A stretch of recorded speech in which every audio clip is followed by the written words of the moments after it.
So Christian told me they don't want us now. We need to look at McLaren. Hey, Zach, yeah, I'll take the ride.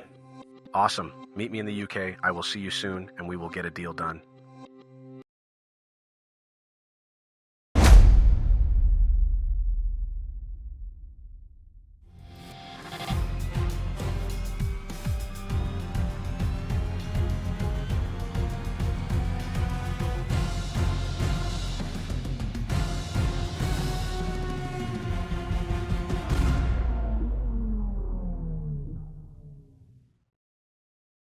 We are officially a driver for the F1 McLaren racing team. Hello everybody, welcome to the off-season video between Season 1 and 2 where we have a livery reveal, R&D updates, as well as other car changes with the liveries. We have preseason testing to go over today, roster changes which we're going to dive into right off the bat before we dive into anything else. We are headed to McLaren. Magnussen's actually back on the roster replacing myself. Lando Norris leaves McLaren to Aston Martin, and rookie Robert Schwartzman to Alfa Romeo, replacing the retiring Valtteri Bottas. Williams and Porsche agreed to a takeover deal over the offseason, so Williams will bring on Gulf actually as a primary sponsor to be with them and Porsche for this season. We already know the Andretti Porsche deal failed with Haas at the end of last season when it was already for the planned for them to actually take over Haas, but it did not work out.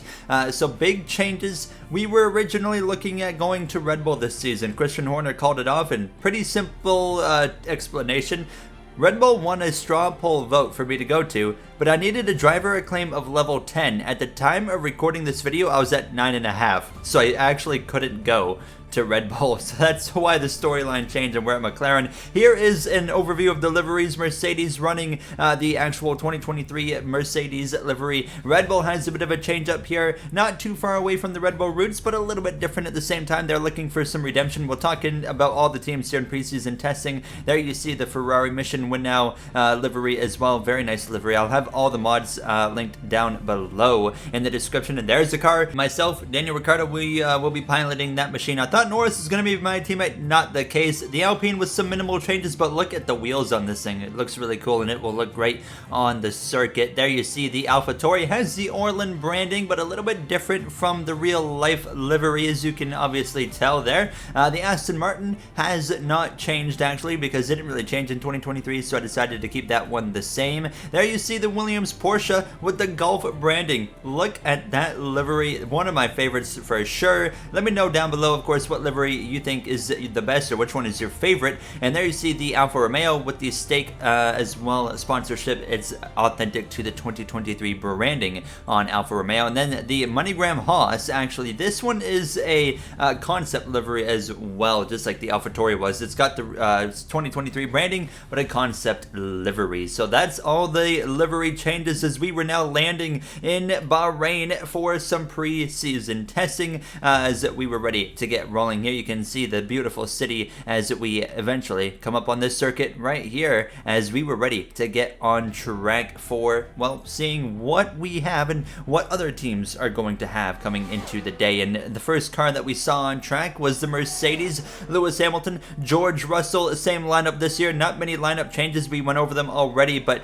Mercedes, you know, it was looking like for a point Lewis Hamilton, George Russell really had something, and then they kind of fell off around the summer break and were never really able to truly recover. So we'll see if they can get back on track this season, as they came up short of a title on both ends. Now Red Bull, Max Verstappen had the championship locked up for about 21 rounds. Well, there's 22 unfortunately for Verstappen, and he lost it in the final moments of the season, unfortunately, in Abu Dhabi, actually Brazil as well. It was very unfortunate ending for him, and Perez returns when we thought he might be on the way out for myself to go into that Red Bull car. They also threw away the Constructors' Championship to that team right there. Ferrari wins the Constructors' Championship and the Drivers' Championship with Charles Leclerc. They both, on the Drivers' standings and the Constructors', made a late season charge and were able to win both titles. Absolutely spectacular performances in the last handful of Grand Prix for both Leclerc as well as Carlos Sainz mixed in as well. We'll see what they can do this season. Now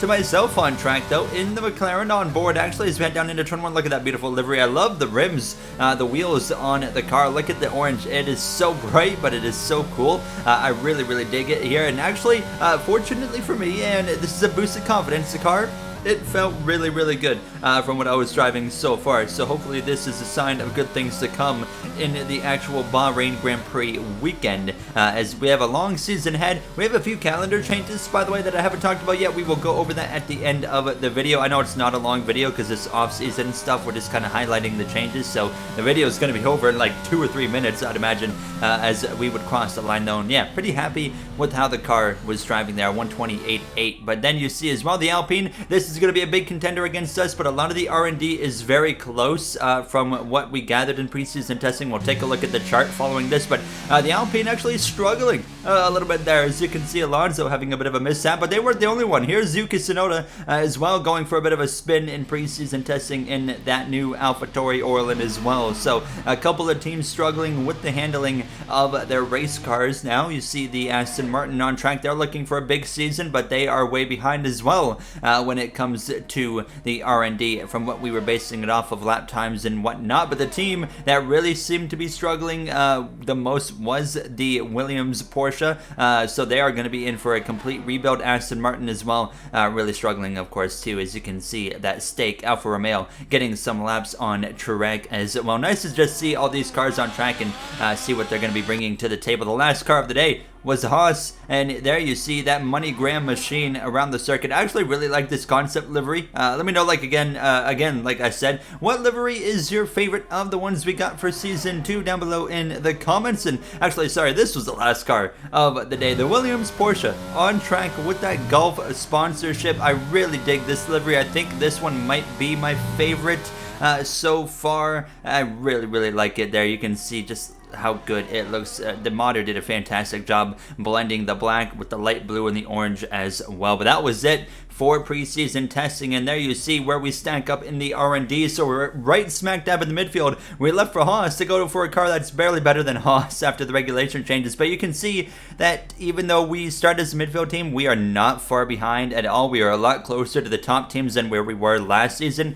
So we're going to be a threat. The schedule changes. Well, we've gotten rid of the Spanish Grand Prix and have added China to the schedule. And as well, we have added Portugal to the schedule later in the season. Now, the track that lost out to Portugal was France, and well, we know France is not on the schedule in real life for 2023, so it kind of makes sense. So China replaces Spain, and Spain will probably back in the next season after that. But yeah, Portugal replaces France, and those are the changes going into this new season of this F1 22 driver career mode. I am so excited to get the season underway because even though it shows McLaren right in the midfield, we are not far at all behind the top 3 teams, and I think we could be in for a very interesting season, just like where we left off in season 1 with the chaos there. That is, however, going to wrap it up for me. Let me know what changes you like the most, maybe the ones you don't like the most either. But yeah, that will do it for me. I will see you guys in the next one. Have a great day, everybody.